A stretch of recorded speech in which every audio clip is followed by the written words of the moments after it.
guys, I'm the maildartfrog and welcome to Scrap News. Today we are gonna cover 0.4.7 test version, as well as do a quick recap of what Axel has been posting on Twitter. Alright, so let's get right to it. Alright, we are gonna start with covering the update itself.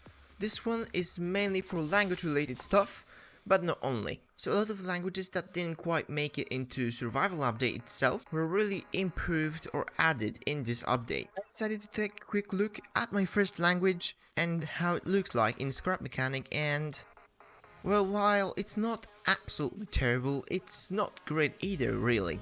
There are some spacing issues, sometimes something gets covered by another thing, and the translations itself aren't 100% accurate either.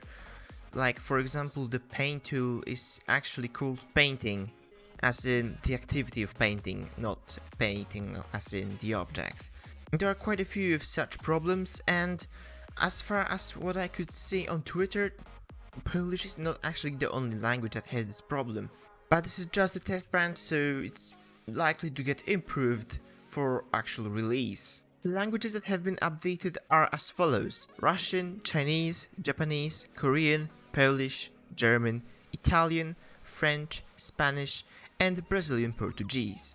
There have also been a few small fixes and changes and stuff like that. I'm not gonna go over all of the fixes, but I am gonna cover all the new additions. Some of the fixes include stuff like pistons getting the wrong setting, mechanic getting stuck in crouch mode when standing on soil, top-down trees making full sound whenever they are collided with, and other similar stuff. So a lot of them are very specific, and that's why I don't want to go all of them. However, here is a full list of all the fixes on your screen right now.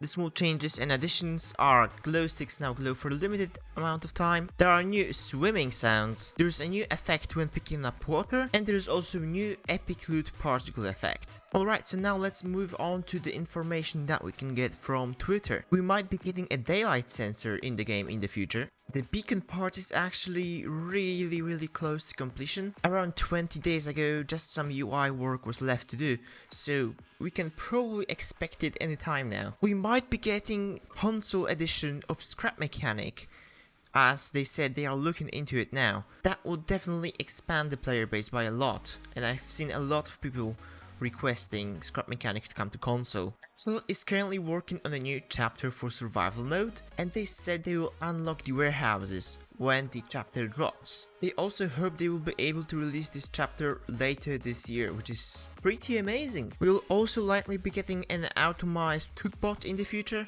This is pretty much confirmed. We will have better water physics and aerodynamics in the future, which is absolutely incredible.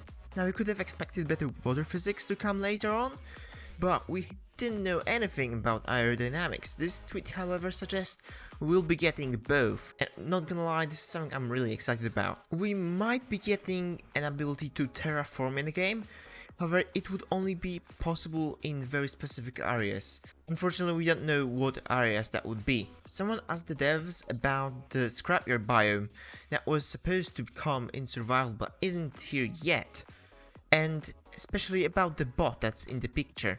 This is actually a picture from an older dev blog a few months or years ago. The devs said they still want to add it in the future, and they have a lot of ideas for that part of the game. I'm not entirely sure what they mean by that part of the game, but I assume what they mean by that is the next chapter of survival mode.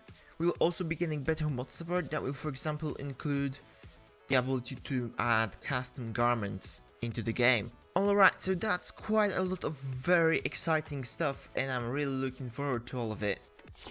The languages certainly could use a bit more improving, and also if you speak one of those languages that have been updated, please let me know down in the comments or in my Discord server what you think about it. Also let me know if you are excited for the future things that will come to Scrap Mechanic. That's pretty much it for today. Remember to subscribe with the bell icon so you don't miss the future episode of Scrap News. I was the maildartfrog and hope to see you in another one. Bye!